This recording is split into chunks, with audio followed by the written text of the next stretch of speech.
오늘 이 룻기를 이제 마지막으로 우리 함께 나누면서 그 끝에 그 22절을 보게 되면은요, 오벳은 이새를 낳고 이새는 다윗을 낳았더라라고 이렇게 이야기를 합니다.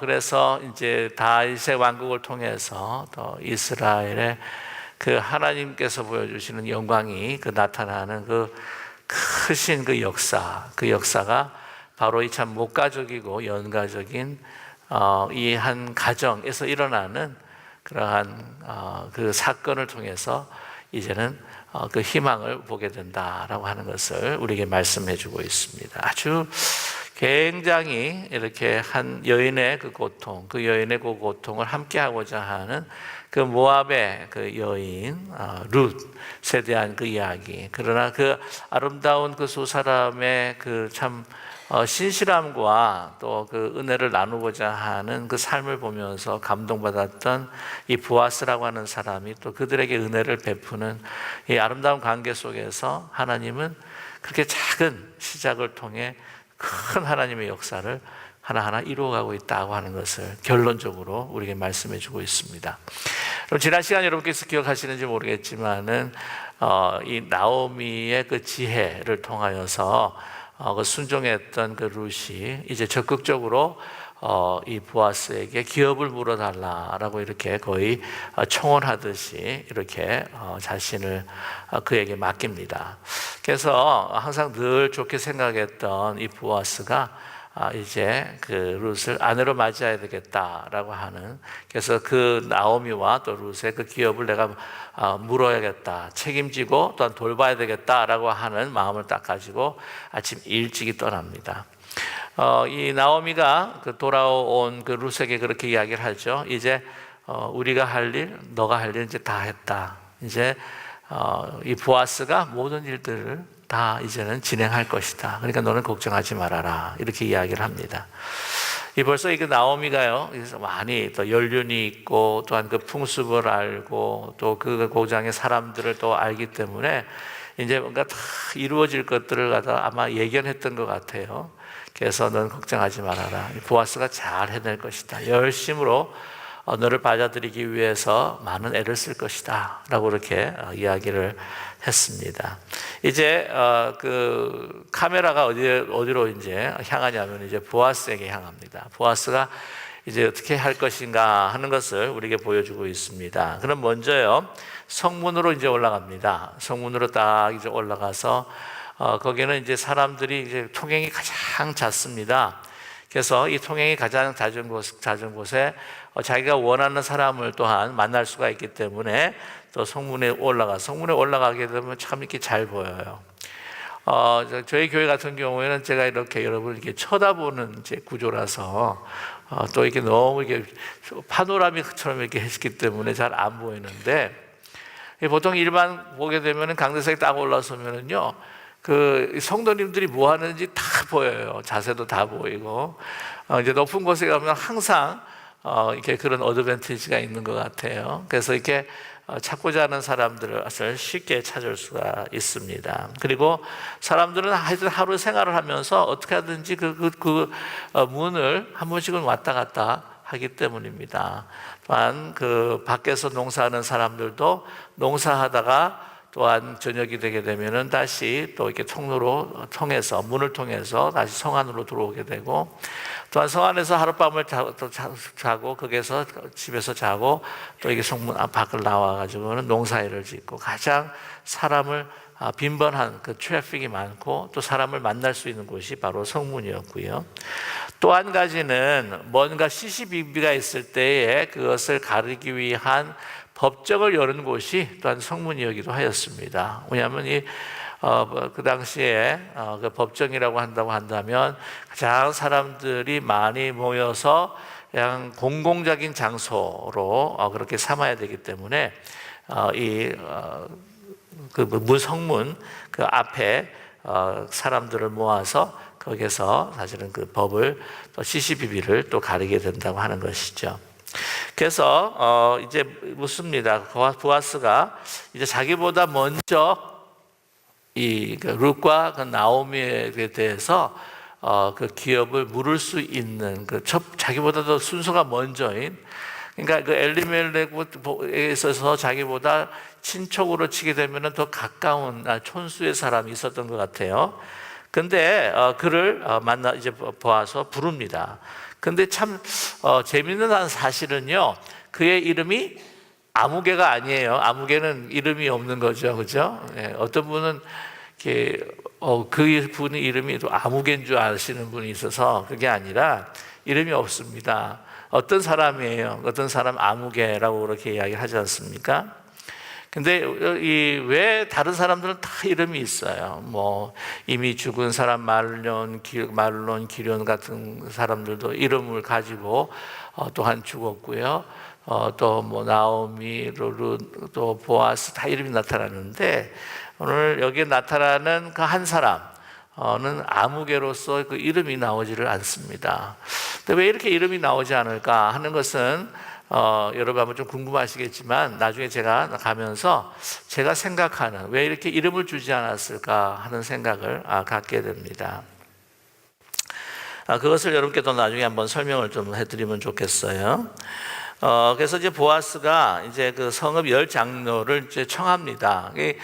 그 법정이 이루어지기 위해서는요, 그 12지기를 가리고 옳고 그름을 가리고, 또한 권리와 또한 의무들을 이제 주고받고 하는 이 모든 일에 있어서 그 법정이 형성되기 위해서는요, 장로 10명을 불러야 합니다. 그것에 그 사람들이 하나의 그 법관처럼 그렇게 있어야 된다고 하는 것이죠.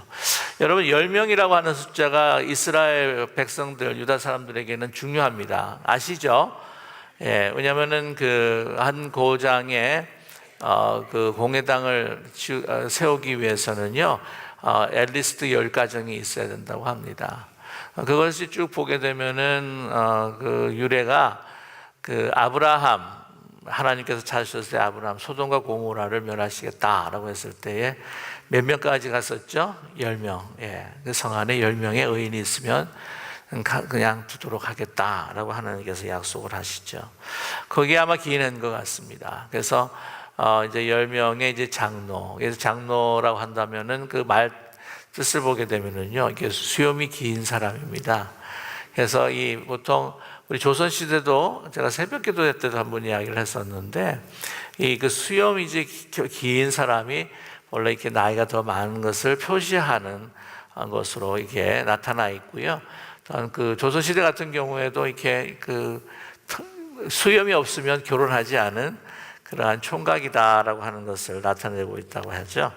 아무튼 그래서 이 장로 10사람을 이제 부릅니다. 청합니다. 그래서 여기에 앉으라.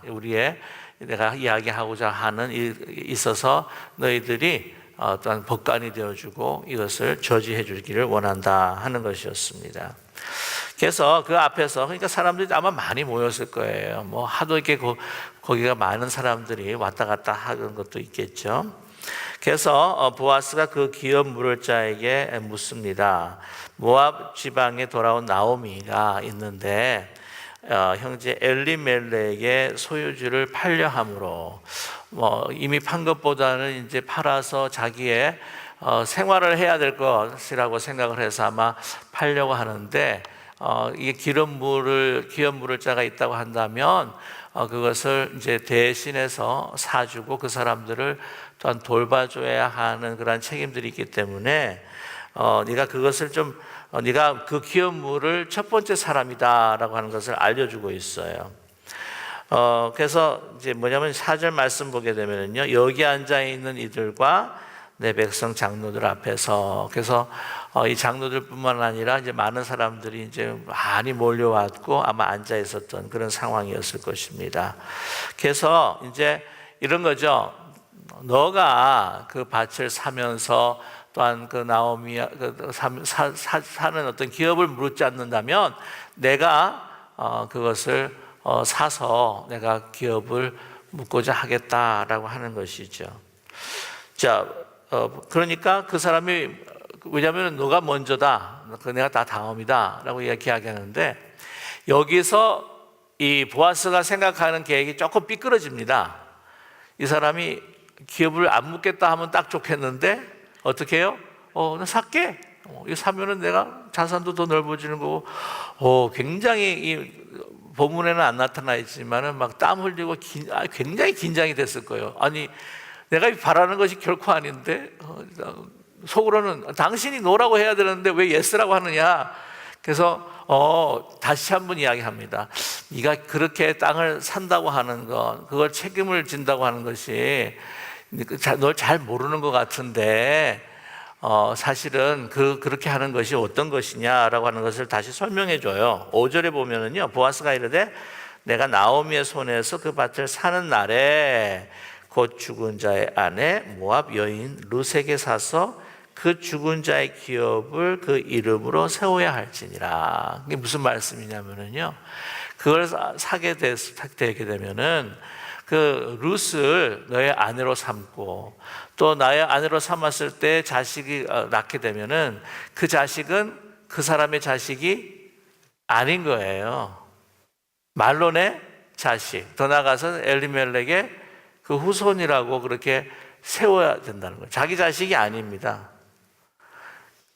그러니까 그걸 생각해 보니까 내가 꼭 그렇게 할 필요가 있어?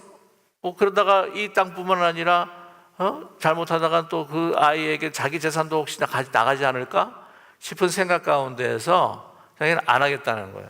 난 책임 안 지겠다는 거죠. 네. 여러분 사실은요 이해할 수 있습니다. 그렇지 않습니까? 아내를 맞아들여 가지고는 아내로 그다음에 자식을 낳았는데 자기 아들이 아니고 남의 자식의 아들이 된다. 남의 아직 기업이 되고 유업으로 이어받게 된다. 이게 원치 않는 거죠. 나중에 누가 나타나냐면 그 유다와 다말에 대한 이야기가 나옵니다. 아까 읽으셨을 때에 유다와 다말에 대한 이야기가 나오는데 그 유다와 그 다말의 그 이야기를 보게 되면은요. 그 유다가 이제 3명의 아들이 있었어요. 엘과 오난과 그다음에 셀라라고 있었는데 그 엘이 하나님 앞에 악행을 행하여서 하나님의 심판을 받고 죽습니다. 그래가지고는 그 다음에 이게 아시겠지만 유대에는요 형제 계승 결혼이라는 게 있어요. 그래서 형이 자식이 없어서 죽으면 그 형의 그 기업과 그 이름을 캐리하기 위해서 동생이 그 형수와 결혼을 하는 그런 법이 있습니다. 그게 또한 신명기 25장 보게 되면 그 율법에 나와 있어요. 그런데 그 오난이 그걸 원치를 않아요. 그러면서 아이를 낳아야 되는데 아이를 낳지 않도록 하여튼 자기가 막 그렇게 막 새벽부터 좀 그런 이야기 하기가 좀 여러분 이야기는 아시지만 예. 그래서 그 죄를 오나니즘이라고 하는 죄가 있긴 있어요. 제가 새벽에 이야기하기 좀 그래서 궁금하시면 가서 다시 한번 책을 보시면 성경을 보시면 되겠습니다만은 그래서 이제 죽어요. 하나님의 말씀을 거역했기 때문에. 근데 그 오난이 하는 이야기가 뭐냐면 아니 그렇게 형수랑 결혼해서 아이를 낳는데 내 아이가 아닌데 뭐하려고 내가 결혼을 하느냐 라고 하면서 회피하고 자식을 안 낳으려고 그러다가 이렇게 죽임을 당하게 됩니다. 이런 아마 이유 때문에 아마 그랬을 것이라는 생각이 들어요. 그러니까 신명기 25장에서 이야기하는 그러한 하나님의 그 명령을 그 책임을 그가 다하지를 않는 거죠. 왜냐하면 계산을 해보는 겁니다. 내 아이가 되지 않을 거고 일단 그 땅도 결국에는 내 자식의 소유가 되는 것이 아니라 엘리멜렉이나 말론의 것이 될 것이고 그의 이름을 캐리할 것이라 계산을 쭉쭉쭉쭉 해보니까 이치가 안 맞는 거예요. 그러니까 안 하겠다는 거죠. 그래서 아마 성경에서 이 사람의 이름을 아무개라 하지 않았는가 하는 생각을 갖게 됩니다. 왜냐하면 보통 사람이 이제 이게 조금 약간 반어적 법인데요. 사람이 익명으로 일을 할 때는요, 이게 선한이라는 것보다도 어떻게 해요? 무책임하고 책임 없고 또 안 좋은 일들을 행할 때가 너무나 많습니다. 그렇지 않습니까? 이렇게 보통 악플을 다는 것도 그렇고 또 연판장 같은 것도 돌리는 것도 그렇고 보면은요, 이렇게 꼭 자기 이름을 안 써요. 이름 없이 그냥 편지도 올리고, 이름 없이 막 악플 놓고 뭐 이러거든요. 보게 되면 무책임한 겁니다.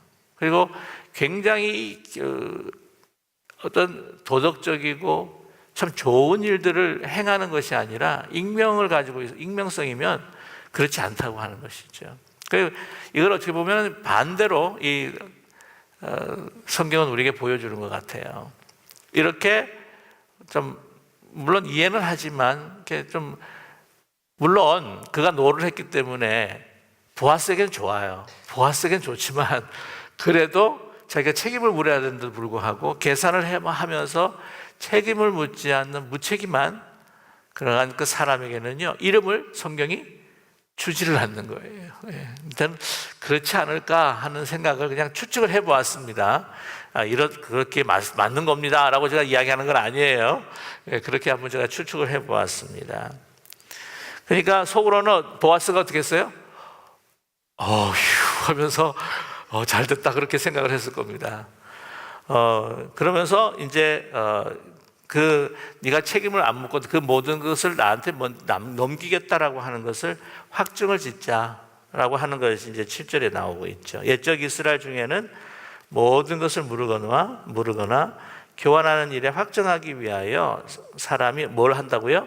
그의 신을 벗어서 그래서 이웃에게 준다라고 이렇게 이야기합니다. 그러니까 이것이 확정이 되었다라고 하는 것을 시일링하는 것을 마지막 단계로 확정하는 것을 자기의 신을 이제 벗어서 주는 것이다. 신이라고 하는 것은 여러 것을 의미하는 것 같습니다. 자기의 생활 반경, 그리고 자기의 소유와 그 권한, 이런 것들을 아마 이야기하는 것 같아요. 하나님께서도 또 창세기 보게 되면 그 아브라함에게도 말씀하시고 여호수아에게도 네가 밟는 땅마다 너의 땅이 될 것이다라고 하는 그런 걸 보게 되면은요, 그 다니는 그 모든 그런 행동 반경이 나의 소유가 되고 나의 권한이 된다고 하는 의미로서 아마 신을 아마 줬을 것이다라고 이렇게 생각을 합니다.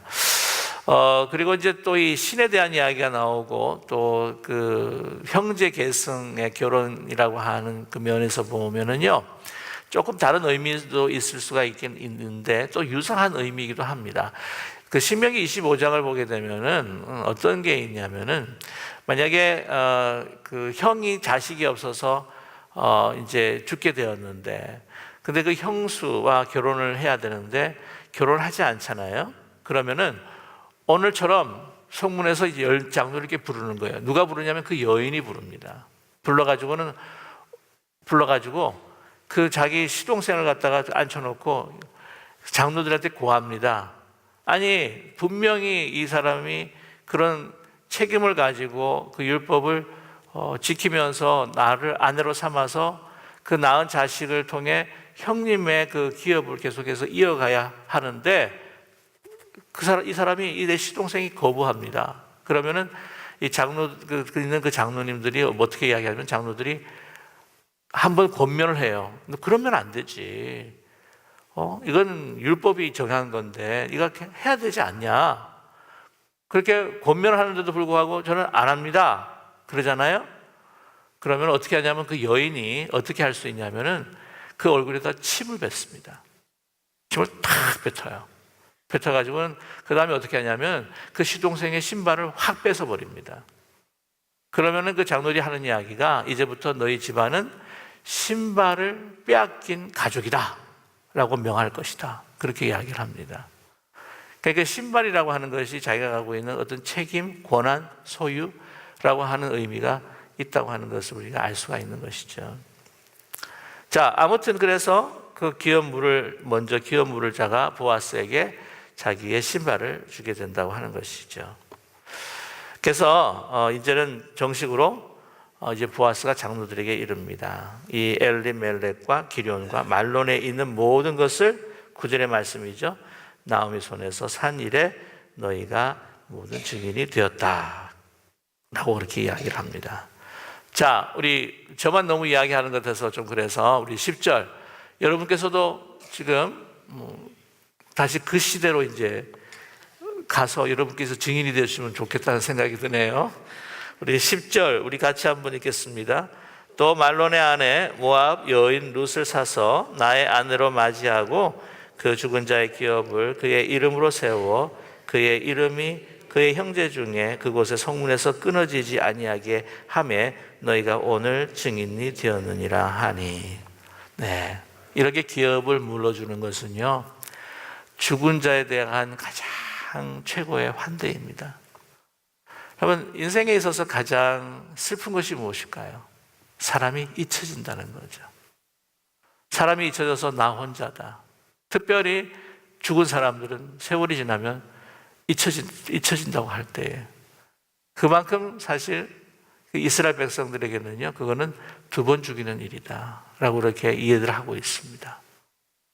제가 한국에 이제 우리 그 부산에 어머님이 아직도 계셔가지고는 정말 가끔 그냥 마음 같아서는 매년 뵙고 싶지만은 그러지 못하고 이제 그냥 가끔 가게 됩니다.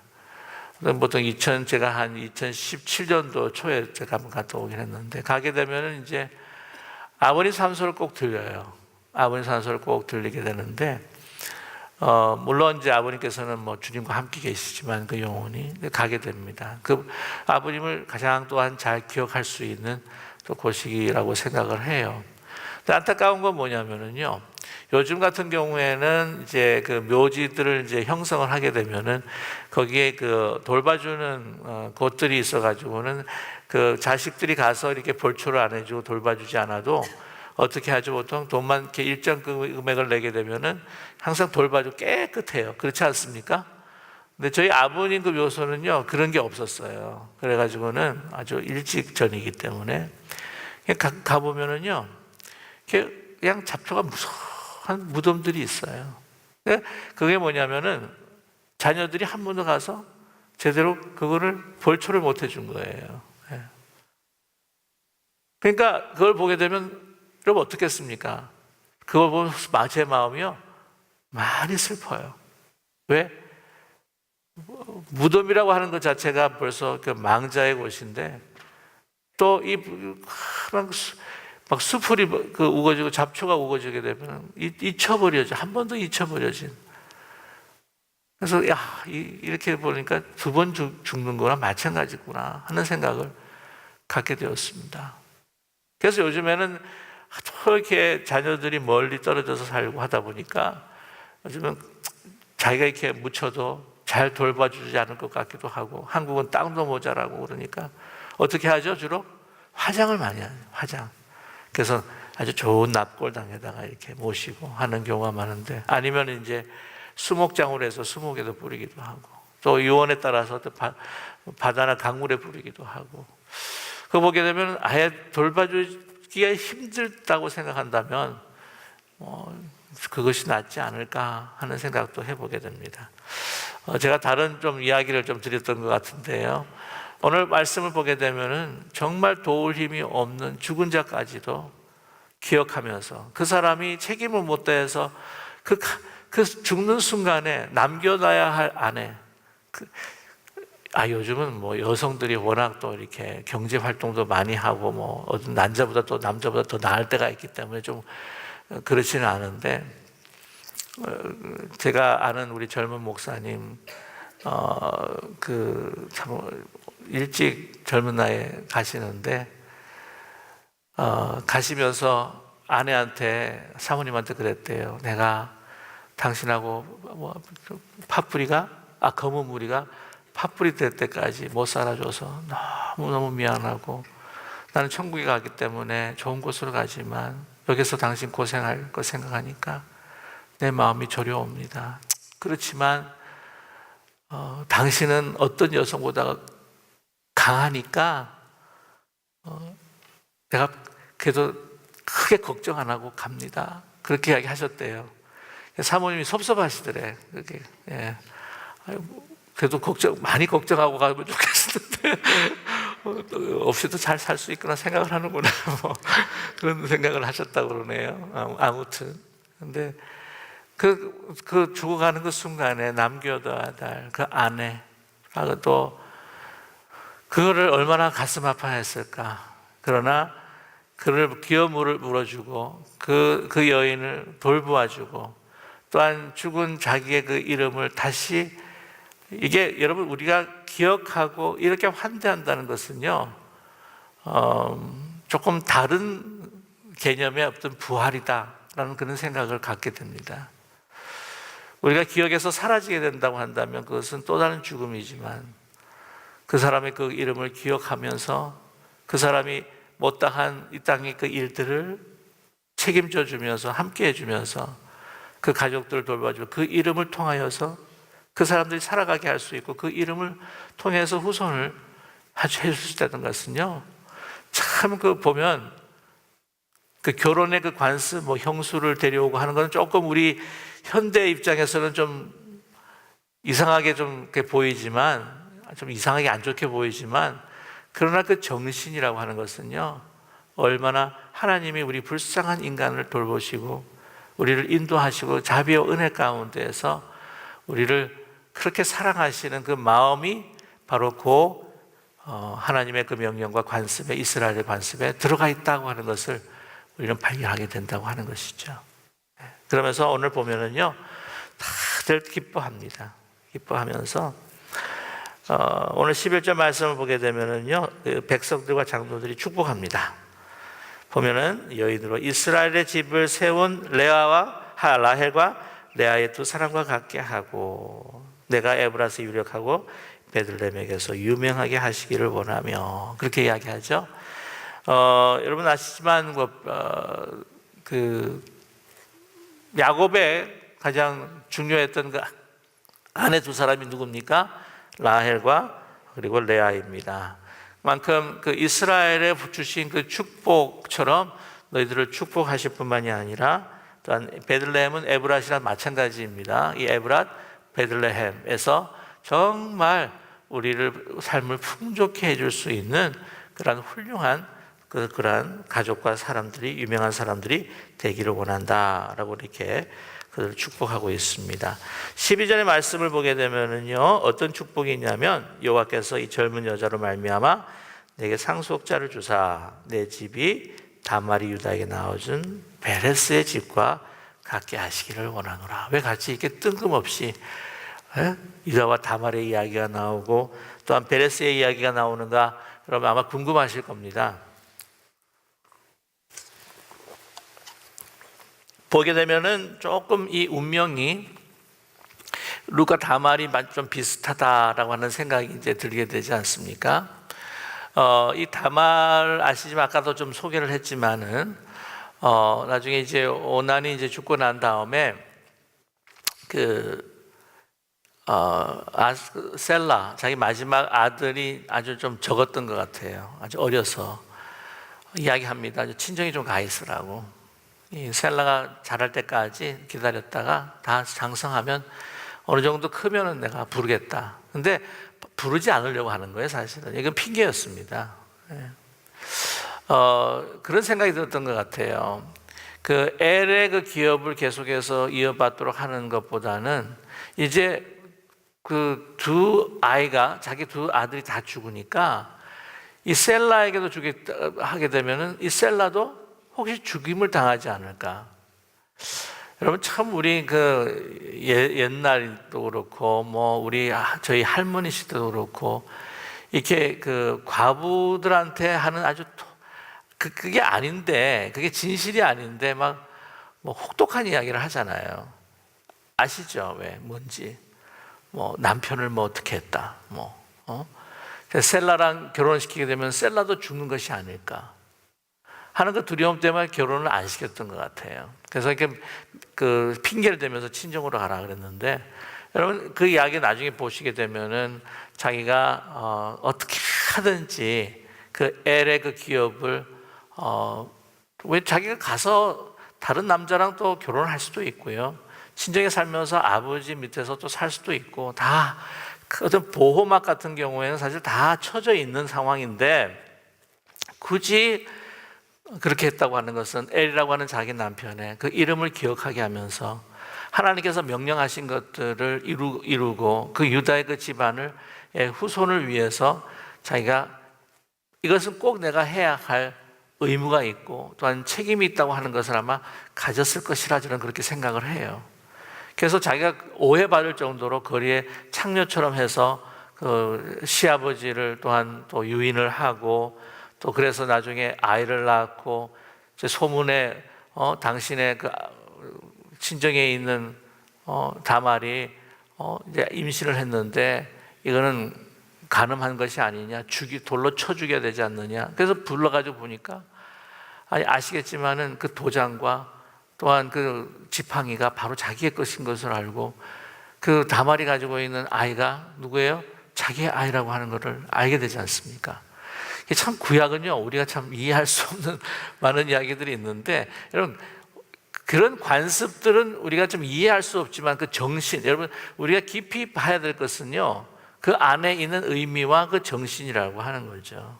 그래서 그 후손을 이 베레스를 통해서 그 유다 민족으로 하여금 번성케 하는 그런 근원이 됐던 사람이 누구냐고요?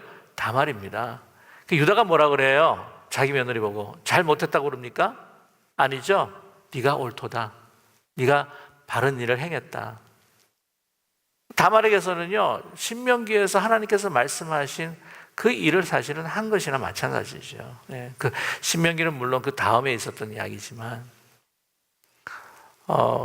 그런 가운데에 보면은 그 베레스에 대한 이야기도 많이 나옵니다. 쌍둥이를 가졌는데 나중에 그 베레스가 뒤에 나올 것 같았는데 나중에 그죠? 먼저 나올 애가 다시 들어가고 다시 이제 베레스가 이제 나와가지고는 그 베레스의 이름을 가지고 나중에 이 유다의 그 족속 후손들이 이렇게 계속해서 나타나는데요. 그러니까 이 지방, 이 베들레헴 그 지방에는요, 그 유대 사람들이, 특별히 유다 지파의 사람들이 많이 살았습니다. 그러다 보니까 이 유다 지파의 그 조상이 누구냐면 바로 베레스였어요. 그 베레스를 낳게 해서 이 조상을 통하여서 이 유다 백성들이 베들레헴에서 이렇게 풍성하게 삶을 누리고 살아갈 수 있었던 것은 누구냐? 바로 다말이었다고 생각을 했던 거죠. 그렇게 망자의 그 기업을 이어받고 그를 기억하기 위해서 정말 이런 모든 모험을 다 했었던 그 다말과 같이 자기의 삶에 있어서 정말 그 시어머니와 함께하는 그 고통과 그 유언 부담을 다 가지면서도 그 말론의 그 기업을 잊기 위해서, 이 나오미의 고통을 함께하기 위해서 자기 자신을 내려놓고 그들의 고통 속에서 뛰어들었던 이 룻과 사실은 이게 오버래핑이 되는 그 다말의 그 이야기들을 우리가 기억할 수 있습니다. 그래서 그 베레스를 통해서 유다 지파를 축복했던 것처럼 룻의 그 후손을 통해서 어떻게 합니까? 이 이스라엘이 축복받기를 원한다. 유다 지파가 축복받기를 원한다. 결국에는 축복받은 지파가 되었죠. 그렇습니까? 예. 자, 그러면서 이제 14절에 끝으로 보시게 되면 여인들이 나오미에게 이르되 찬송할지어다. 여호와께서 오늘 내게 기업 물을 자가 없게 하지 아니하셨도다. 이 아이의 이름을 이스라엘 중에 유명하게 되기를 원하노라. 이는, 자 15절 우리 같이 한번 읽겠습니다. 이는 내 생명의 회복자이며 내 노년의 봉양자라. 곧 너를 사랑하며 일곱 아들보다 귀한 내 며느리가 낳은 자로다 하니라. 이제 기억하십니까? 나오미가 이제 베들레헴으로 돌아왔을 때 막 사람들이 맞이해 줄 때 뭐라고 이야기해? 나오미 나를 나오미라 부르지 말아라. 뭐라고 부르라고요? 나를 말하라 불러라. 나는 즐거움이 아니라 고통이다 라고 하는데, 이제는 완전히 역전되는 그런 아름다운 역사가 일어나게 됩니다. 누굴 통해서? 룻을 통해서. 그래서 뭐라고 이야기하죠? 야, 너무 내 아들 추억으로 실어도 내 며느리보다 못해. 이렇게 이야기하는 거죠. 일곱 아들보다 귀한, 일곱이라고 하는 것은요 완전 숫자입니다. 넘쳐나는 그 아들의 숫자보다도 내 며느리, 귀한 내 며느리가 낫다는 거죠. 그 낳은 자로다. 나오미가 그 아이를 받아 품에 품고 그의 양육자가 되었다라고 그렇게 이야기를 하고 있습니다. 그러면서 그 이웃 여인들이 막 이 마지막 여러분 보게 되면은요, 막 그 여인들이 찬양하고 축복하고 뛰놀면서 정말 그 나오미의 주의를 통해서 막 춤을 추는, 그리고 막 축하를 부르고 노래하고 찬양하는 그런 아름다운 마지막에 이 룻의 장면을 우리는 볼 수가 있습니다. 저와 여러분, 이 룻길은요, 하나의 한 가정에서 일어난 하나의 목가적이고 연가적인 그런 스토리가 아니라, 그것으로 끝나는 것이 아니라, 정말 우리 삶에 있어서 하나님의 그 축복과 중요한 우리 신앙의 영성이 무엇인가 하는 것을 우리에게 말씀해 주고 있어요. 룻이라고 하는 여인은 모압 여인이었습니다. 그러나 그 한 여인의 정말 그 한 여인, 자기가 정말 힘없고 고통 가운데 있는 시어머니, 그 한 여인과 같은 아픔을 나누면서 그를 위해서 자기의 편안함을 내려놓고 그 속에서 뛰어드는 한 여인을 통해서, 그리고 그는 따로 이렇게 길을 걸어가서 됐을 뻔했는데도 불구하고 자기의 죽은 남편이었던 그 말론을, 그 이름을 늘 기억하기 위해서, 그 이름을 유업으로 이어받는 그런 아름다운 그 마음을 통해서 하나님께서는 그 가정을 축복해 주신 것뿐만이 아니라 고통당한 한 나옴이라고 하는 여인을 축복해 주시고 즐거움으로 그의 삶을 변화시켜 주신 것뿐만이 아니라 이 다윗의 왕국을 지나서 다윗의 후손으로 나타나실 바로 예수 그리스도의 그 아름다운 그 족보 속에 이 룻을 세워주었다고 하는 사실을 우리가 잊지 않는 우리 모두가 되기를 간절히 소망합니다. 여러분, 영성이라고 하는 거예요, 우리 신앙의 삶이라고 하는 거예요, 너무 사실은 막 엄청나게 크게 생각할 필요가 없는 것 같아요. 우리의 이웃, 가까운 이웃, 우리의 믿음의 형제 자매들, 또 나아가서 또한 우리가 만날 수 있는 민족과 열방에 있는 우리의 이웃들에게 그들의 고통을 함께 공감하면서 그들의 아픔이 우리의 아픔이 되고 그들의 즐거움이 우리의 즐거움이 되면서 그들과 함께 삶을 나누고 또한 그들과 같이 짐을 나눌 때에 하나님께서는 그것을 결코 잊지 아니하시고 새로운 생명, 새로운 역사들을, 하나님의 크고 놀라운 역사를 그를 통해서 이루어가고 계신다고 하는 것을 잊지 않는 저와 여러분 되기를 간절히 소망합니다. 여러분, 우리 지난 주일날 제가 말씀을 드렸어요. 우리 기쁜 우리 교회는 정말 외롭고 고독하고 힘들고 어려운 이들을 가족이 되어주고, 성이 다르고 태어난 곳이 다르고 같은 육신의 부모가 다르다고 할지라도 참 힘들고 어려운 고난을 당하는 자들과 함께 같이 가족으로서, 믿음의 가족으로서 그들의 삶을 함께 나눌 때에 저와 여러분, 하나님께서는 이 기쁜 우리 교회를 통해서 사람을 살리고 사람을 세우고 메시아적인 하나님의 크고 놀라우신 역사를 우리 교회를 통해서 여러분의 가정과 삶을 통해서 이루어 주실 것이다